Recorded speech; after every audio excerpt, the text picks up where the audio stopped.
പ്രണയസഖി ഭാഗം 34. ഹോ, എന്താ ഒരു കുറുകല്? എങ്കിൽ പിന്നെ നിനക്ക് അവളെയും കൊണ്ട് ഇങ്ങോട്ട് വരായിരുന്നില്ലേ? ഏയ്, അത് ശരിയാവത്തില്ല. പിന്നീട് ഒരിക്കൽ കൊണ്ടുവരാം. എന്താ നീ ഉദ്ദേശിച്ചിരിക്കുന്നത്? ഞാൻ നാട്ടിലേക്ക് വന്ന കാര്യം വീട്ടിൽ പോലും ആരോടും പറഞ്ഞിട്ടില്ല. അവരറിയുന്നതിന് മുൻപ് എന്താണെന്ന് വെച്ചാൽ ചെയ്യണം. അതിനുള്ള പ്ലാനൊക്കെ ഞാൻ ഒരുക്കിയിട്ടുണ്ട്. നാളെ നേരെ ഒന്ന് വെളുത്തോട്ടെ. ശിവ തീരുമാനിച്ചുറപ്പിച്ചതുപോലെ പറഞ്ഞു. അതോടൊപ്പം തന്നെ അവൻ്റെ ചുണ്ടുകളിൽ ക്രൂരമായൊരു പുഞ്ചിരിയും വിടർന്നു. ആ പുഞ്ചിരി ഉണ്ണിയുടെ ചുണ്ടുകളിലേക്കും പടരാൻ അധികം സമയം വേണ്ടി വന്നില്ല. അങ്ങനെ 5 ദിവസത്തിന് ശേഷം ഇന്ന് ശിവ തിരികെ നാട്ടിലെത്തും.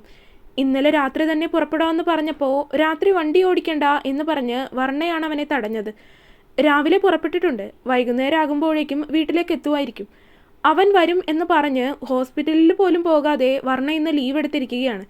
ഈ 5 ദിവസവും ഇരുവരും വിരഹവേദന വല്ലാതെ അനുഭവിച്ചിട്ടുണ്ട്. ഒന്ന് കാണാൻ ഇരുവരുടെയും ഹൃദയം ഇപ്പോൾ വല്ലാതെ തുടിക്കുന്നുണ്ട്.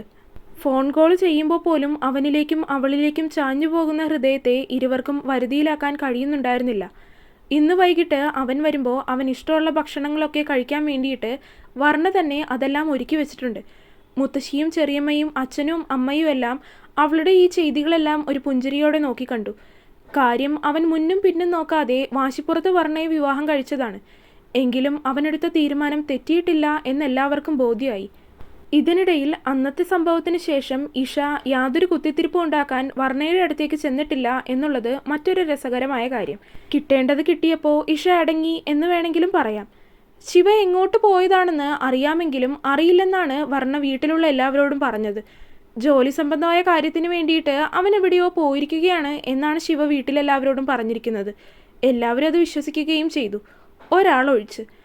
അങ്ങനെ വൈകുന്നേരം 5 മണി കഴിഞ്ഞപ്പോഴേക്കും ശിവയുടെ കാറ് കളപ്പുരയ്ക്കൽ തറവാടിൻ്റെ ഗേറ്റ് കടന്നകത്തേക്ക് വന്നു. കാറിൻ്റെ ശബ്ദം കേട്ടപ്പോൾ തന്നെ അകത്ത് ലിവിംഗ് റൂമിൽ ഇരിക്കുകയായിരുന്ന വർണ്ണ പുറത്തേക്ക് ഓടിയിറങ്ങി. വർണ്ണ ഉമ്മറത്ത് വന്ന് നോക്കുമ്പോൾ കാറിൽ നിന്നും ഇറങ്ങുമ്പോൾ അവൻ്റെ ചുണ്ടിലുണ്ടായിരുന്ന പുഞ്ചിരിയും തെളിഞ്ഞു നിൽക്കുന്ന അവൻ്റെ മുഖവും മാത്രം മതിയായിരുന്നു. അവൻ ഉദ്ദേശിച്ച കാര്യങ്ങളെല്ലാം നടത്തി കഴിഞ്ഞതിന് ശേഷമാണ് അവൻ വന്നിരിക്കുന്നത് എന്ന് വർണ്ണയ്ക്ക് മനസ്സിലാക്കാനായിട്ട്.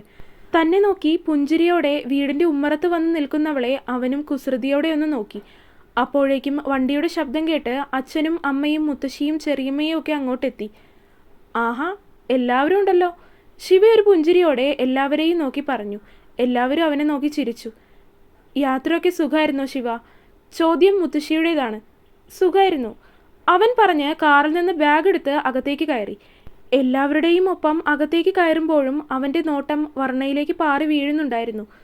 അകത്തേക്ക് കയറി എല്ലാവരോടും അവൻ അല്പനേരം ഇരുന്ന് സംസാരിച്ചു. ചെറിയച്ഛൻ വന്നില്ലേ? ഇല്ല, നാളെ വരുമെന്നാ പറഞ്ഞത്.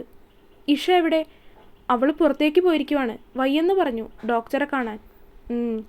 നീയെങ്കിലും പോയി കുളിച്ച് റെസ്റ്റ് എടുക്ക്. അമ്മ പറഞ്ഞതും ശിവ സോഫയിൽ നിന്ന് എഴുന്നേറ്റു. സ്റ്റെപ്പ് കയറും മുന്നേ അവൻ വർണ്ണയെ ഒന്ന് തിരിഞ്ഞു നോക്കി. അവൻ്റെ ആ നോട്ടത്തിൽ തന്നെ വർണ്ണയുടെ കണ്ണുകൾ ഒന്ന് പിടച്ചു പോയിരുന്നു. അവനുള്ള ചായയൊക്കെ ആയിട്ട് മുകളിലേക്കുള്ള പടികൾ കയറുമ്പോൾ അവളുടെ കാലുകൾക്ക് ബലം കുറവുള്ളതുപോലെ തോന്നിപ്പോയി. വാതിൽ തുറന്നതും അവനെ കാണുന്നില്ല. ടേബിളിൽ കപ്പ് വെച്ച് തിരിയും മുന്നേ പിന്നിൽ നിന്ന് വന്ന് അവൻ അവളെ പുണർന്നിരുന്നു. അവളുടെ കഴുത്തിലേക്ക് അവൻ മുഖം പൂഴ്ത്തി വെച്ചു. അവളൊന്ന് ഏങ്ങിപ്പോയി. ദേവേട്ടാ, ഐ മിസ്ഡ് യു. അത് പറഞ്ഞ് അവൻ അവളുടെ കഴുത്തിലായിട്ട് ഒന്ന് അമർത്തി ചുംബിച്ചു. അതിൽ ഇക്കിളിയായതുപോലെ അവൾ കഴുത്തൊന്ന് വെട്ടിച്ചു മാറ്റി. അവൻ അവളിലുള്ള പിടിവിട്ട് അവളെ തനിക്ക് നേരെ തിരിച്ചു നിർത്തി. കൈകൾ അവളുടെ കവിളിലേക്ക് ചേർത്ത് വെച്ച് അവളുടെ കണ്ണുകളിലേക്ക് തന്നെ ഉറ്റുനോക്കി. അവർ പോലും അറിയാതെ അവരുടെ മുഖം അടുത്തേക്ക് ചേർന്ന് വന്നു. ഇരുവരും ഒരുപോലെ ഒരു ചുംബനത്തിനായി ദാഹിച്ചു. അവൻ്റെ ചുണ്ടുകൾ അറിയാതെ തന്നെ അവളുടേതിൽ അമർന്നു. ഒരു മൂളലോടെ അവൾ അവനെ പുണർന്നു നിന്നു. അവൻ്റെ കൈകൾ അവളുടെ പുറമേനിയിൽ ഓടി നടന്നു. എത്ര ചുംബിച്ചിട്ടും മതി വരാത്തതുപോൽ ഇരുവരും പരസ്പരം ചുണ്ടുകൾ നുകർന്നുകൊണ്ടിരുന്നു. തൻ്റെ ദേഹത്താകെ ഒഴുകി നടക്കുന്ന അവൻ്റെ കരങ്ങളെ അവൾ തടഞ്ഞു നിർത്തിയില്ല. ചുംബനം അവസാനിപ്പിച്ച് ഇരുവരും അകന്നു മാറുമ്പോൾ രണ്ടുപേരും ഒരുപോലെ കിതച്ചു പോയിട്ടുണ്ടായിരുന്നു. I need you. അവളുടെ നെറ്റിയിലേക്ക് അവൻ്റെ നെറ്റി മുട്ടിച്ചു വെച്ച് അവൻ പറഞ്ഞതും ചുവന്നുപോയ മുഖത്തോടെ അവൾ അവനെ കണ്ണുകൾ ഉയർത്തിയൊന്ന് നോക്കി. ആ നോട്ടം അവൻ്റെ ആത്മാവിനെ പോലും പിടിച്ചുലയ്ക്കുന്നത് പോലെ തോന്നിയവന്. ഐ നീഡ് യു, പക്ഷേ ഇപ്പോഴല്ല, സമയമുണ്ട്. എങ്കിലും അതധികം വൈകില്ല. അവൻ്റെ നിശ്വാസം കലർന്ന പതിഞ്ഞ ശബ്ദം അവളുടെ മുഖത്ത് വന്ന് തട്ടിത്തെറിച്ചു. പിടയ്ക്കുന്ന കണ്ണുകളോടെ അവൾ അവൻ്റെ മുഖത്തേക്കൊന്ന് നോക്കി. പിന്നീട് അവനെ നോക്കാനായില്ല അവൾക്ക്. അവളുടെ ഇടുപ്പിലൂടെ ചുറ്റിപ്പിടിച്ച് അവൻ അവളെ ഒന്നുകൂടി തന്നിലേക്ക് ചേർത്ത് നിർത്തി. അവൻ്റെ നെഞ്ചിലേക്ക് അമർന്നു നിൽക്കുന്ന അവളുടെ മാറിടങ്ങൾ ശ്വാസം എടുക്കുന്നതിനനുസരിച്ച് അത് അവൻ്റെ നെഞ്ചിലേക്ക് ഒന്നുകൂടി അമർന്നുയരുന്നു. അവൻ അവളുടെ മേലുള്ള പിടി വിട്ടുകളഞ്ഞു. ചായ. അവനെ നോക്കാതെ അവൾ പതിയെ പറഞ്ഞു. അവളിൽ നിന്ന് അകന്നു മാറി അവൻ മേശയുടെ മേലിരിക്കുന്ന കപ്പിൽ നിന്നും ചായ കുടിച്ചു. പോയ കാര്യമൊക്കെ എന്തായി? എല്ലാം ഓക്കെ. വല്ലാത്തൊരു ഉറപ്പുണ്ടായിരുന്നു അവൻ്റെ വാക്കുകൾക്ക്. അവൾക്ക് അതൊക്കെ ആരാണെന്ന് ചോദിക്കണം എന്നുണ്ടായിരുന്നു. എങ്കിലും അത് അവനായിട്ട് തന്നെ പറയട്ടെ എന്ന് കരുതി അവൾ അതിനെക്കുറിച്ച് കൂടുതലൊന്നും അവനോട് ചോദിക്കാൻ നിന്നില്ല. രാത്രിയിൽ ഉറങ്ങാനായിട്ട് കിടക്കുകയാണ് ഇരുവരും. അവൻ്റെ നെഞ്ചിലായി തലവെച്ചാണ് വർണ്ണ കിടക്കുന്നത്. രണ്ടുപേരും ഒരുപാട് സമയമായി കിടന്നിട്ടെങ്കിലും ഇതുവരെ ഉറങ്ങിയിട്ടില്ല. അവൻ്റെ കൈകൾ പതിയെ അവളുടെ തലയിലൂടെ തലോടി കടന്നു പോയിക്കൊണ്ടിരിക്കുന്നുണ്ട്. ഞാൻ എന്തിനാ പോയതെന്ന് നീ ഇതുവരെ എന്നോട് ചോദിച്ചില്ലല്ലോ. അവൻ്റെ ആ ചോദ്യത്തിൽ അവൾ അവൻ്റെ നെഞ്ചിൽ തന്നെ താടി കുത്തി നിന്ന് അവനെ ഒന്ന് നോക്കി. ചോദിക്കണമെന്ന് തോന്നിയില്ല. ഞാൻ ചോദിക്കുകയില്ല. ദേവേട്ടന് ഇഷ്ടമുള്ളപ്പോൾ എന്നോട് പറഞ്ഞാൽ മതി. ഗൗരവത്തോടെ തന്നെയാണ് അവൾ അത് പറഞ്ഞത്. അത് കേട്ടതും അവൻ അവളെ ഒന്ന് നോക്കി. ചില സമയം അവളുടെ പെരുമാറ്റം കാണുമ്പോൾ തോന്നും പൊട്ടി പെണ്ണാണെന്ന്. ചില സമയം തോന്നും ഇവൾക്ക് ഈ ബുദ്ധിയൊക്കെ എവിടെ നിന്ന് വരുന്നു എന്ന്. ഒന്നും പ്രഡിക്റ്റ് ചെയ്യാൻ പറ്റില്ല. എന്താ, നീയാണോ ഈ അന്യൻ? എന്ത്?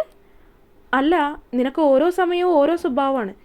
ചില സമയം തോന്നും നീ ഒരു പൊട്ടിപ്പെണ്ണാണെന്ന്. ചിലപ്പോൾ നിന്റെ അത്രയും ബുദ്ധിയും പക്വതയും ഉള്ള വേറെ ആരും ഇല്ലെന്ന് തോന്നിപ്പോകും. അവൻ പറയുന്നത് കേട്ടതും അവളൊന്ന് ചിരിച്ചു. ഇന്നൊരു രാത്രി കൂടെ.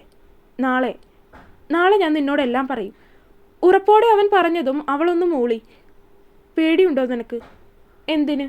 എൻ്റെ ദേവേട്ടൻ സൂപ്പറാ. അവനിലേക്ക് ഒന്നുകൂടി ചേർന്ന് കിടന്ന് അവൾ പറഞ്ഞതും അവനും ഒരു പുഞ്ചിരിയോടെ അവളെ ചേർത്ത് പിടിച്ചു. എന്തൊക്കെ പറഞ്ഞാലും പൊട്ടിപ്പെണ്ണാണ്. അവളുടെ ലോകം തന്നെ അവനാണെന്ന് അവനറിയാം. അവൻ അവളെ ചേർത്ത് പിടിച്ച് നെറ്റിയിലൊന്ന് അമർത്തി ചുംബിച്ചു.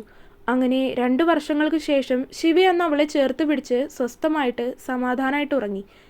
രാവിലെ എഴുന്നേറ്റപ്പോൾ മുതൽ ശിവ എന്തിനോ വേണ്ടി കാത്തിരിക്കുന്നത് പോലെ തോന്നി വർണ്ണയ്ക്ക്. ഉച്ചയ്ക്ക് ശിവയ്ക്കൊരു ഫോൺ കോൾ വന്നു. അത് കഴിഞ്ഞപ്പോൾ മുതൽ ശിവ വല്ലാത്ത സന്തോഷത്തിലാണ്. ഭക്ഷണം എല്ലാം കഴിച്ചു കഴിഞ്ഞ് ശിവ മുറിയിലേക്ക് വന്നു. വർണ്ണ, എനിക്ക് അത്യാവശ്യമായിട്ട് ഹോസ്പിറ്റലിൽ വരെ ഒന്ന് പോകണം. അവൻ്റെ പിറകെ വർണ്ണയും ഉണ്ടായിരുന്നു. അവളോട് പറഞ്ഞതും അവളുടെ മുഖം ചുളിഞ്ഞു. ഏത് ഹോസ്പിറ്റല്? നമ്മുടെ ഹോസ്പിറ്റൽ. അതിന് ദേവേട്ടൻ എന്തിനാ ഇത്ര സന്തോഷിക്കുന്നത്? അതൊക്കെ വന്നിട്ട് വരാം, ഞാൻ പോയിട്ട് വരാം. അത് പറഞ്ഞ് അവൻ ഡ്രസ്സ് മാറി വന്ന് അവളുടെ കവിളിൽ ഒരു ഉമ്മയൊക്കെ കൊടുത്ത് വണ്ടിയുടെ കീ എടുത്ത് പുറത്തേക്ക് പോയി. ഹോസ്പിറ്റലിൻ്റെ മുന്നിൽ തന്നെ മിഥുനും ഉണ്ണിയും അവനെ കാത്തുന്നതുപോലെ നിൽക്കുന്നുണ്ട്. തമ്മിൽ പരിചയമില്ലെങ്കിലും ശിവ പറഞ്ഞുള്ള അറിവ് വെച്ച് ഇരുവർക്കും പരസ്പരം അറിയാം. ഇപ്പോൾ നല്ല രീതിയിൽ കൂട്ടാവുകയും ചെയ്തിട്ടുണ്ട്. എവിടെയാടാ കിടക്കുന്നത്? Room number 301. അത് കേൾക്കേണ്ട താമസം ശിവ വേഗം തന്നെ അകത്തേക്ക് നടന്നിരുന്നു. 3 പേരുടെ മുഖത്തും സന്തോഷം തന്നെയാണ്. എന്തോ വിജയിച്ച തരത്തിലുള്ളൊരു ഭാവം. ഇവനോട് ഞാൻ പറഞ്ഞതാണ് ഇതിനെ അങ്ങോട്ട് തീർത്ത് കളഞ്ഞേക്കാൻ. പക്ഷെ ഇവൻ കേട്ടില്ല. ഉണ്ണിയെ നോക്കി കൽപ്പിച്ചുകൊണ്ട് ശിവ പറഞ്ഞതും ഉണ്ണി ഒന്ന് പുഞ്ചിരിച്ചു. ക്രൂരത നിറഞ്ഞ ചിരി. അത് വേണ്ട ശിവ. മരണം ഇങ്ങനെയുള്ളവർക്ക് കൊടുക്കാവുന്ന ഏറ്റവും കുറഞ്ഞ ശിക്ഷയാണ്. ഇതൊക്കെ ചെയ്തവർ ഭൂമിയിൽ തന്നെ അതെല്ലാം അനുഭവിക്കണം. അത്തരത്തിലാക്കിയിട്ടുണ്ട് ഞാൻ. ഇനി ഒരിക്കലും എഴുന്നേറ്റ് നിൽക്കാൻ കഴിയാത്ത വിധം ആക്കിയെടുത്തിട്ടുണ്ട് ഞാൻ രണ്ടിനെയും. ഒരുതരം ക്രൂരത നിറഞ്ഞ മുഖഭാവത്തോടെ ഉണ്ണി പറഞ്ഞതും ശിവയും മിഥുനും അവനെ നോക്കി ഒന്ന് പുഞ്ചിരിച്ചു. റൂം നമ്പർ 301 തുറന്ന് ശിവ അകത്തേക്ക് കയറി. അവിടെ 2 കട്ടിലിലായി കിടക്കുന്ന 2 പേരെയും കണ്ടതും ശിവയുടെ മുഖത്ത് പുച്ഛത്തോടെ ഒരു ചിരി വിരിഞ്ഞു. ഉറക്കത്തിലായിരുന്ന 2 പേരും അവൻ്റെ ശബ്ദം കേട്ടതും ഞെട്ടലോടെ കണ്ണു തുറന്നു. മുന്നിൽ നിൽക്കുന്ന ശിവയെ കണ്ടതും ഇരുവരും ഭയത്തോടെ നോക്കി. ശിവയുടെ കൂടെയുള്ള ബാക്കി 2 പേരെ കൂടെ കണ്ടതും ഭയം ഇരട്ടിയായി എന്ന് പറയാം. എന്താണ്, ചെറിയച്ഛനും സതീശനങ്ങളിനും സുഖം തന്നെ അല്ലേ? പുച്ഛത്തോടെ ചോദിക്കുന്ന ശിവയെ ഇരുവരും ഭയത്തോടെയാണ് നോക്കിക്കണ്ടത്. അതെന്ത് ചോദ്യമാണ് ശിവ? 2 പേർക്കും ഇനി കേൾക്കാൻ കഴിയില്ല. നീ തന്നെയല്ലേ 2 പേരുടെയും ചെവിക്കല്ലടിച്ച് പൊട്ടിച്ചത്? എന്നിട്ടാണോ ഇങ്ങനെയൊക്കെ ചോദിക്കുന്നത്?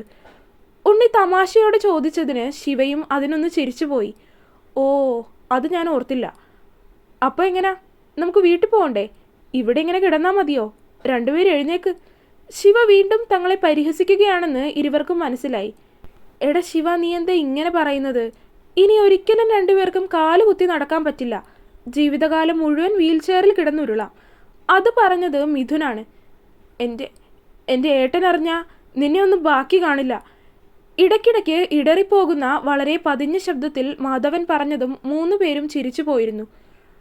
അധികം ബലം പിടിച്ച് സംസാരിക്കാൻ നിൽക്കേണ്ട മാധവ. ഒന്നാമത്തെ ത്രോട്ട് നെർവ് ഡാമേജ് ആണ്. അതിൻ്റെ കൂടെ ഇങ്ങനെ ബലം പിടിച്ച് സംസാരിക്കുക കൂടെ ചെയ്താൽ ഉള്ള ശബ്ദം കൂടി ഇല്ലാതായി പോവേ ഉള്ളൂ. പരിഹാസ ചുവയോടെ മിഥുൻ പറഞ്ഞതും അയാളുടെ വാ അടഞ്ഞു.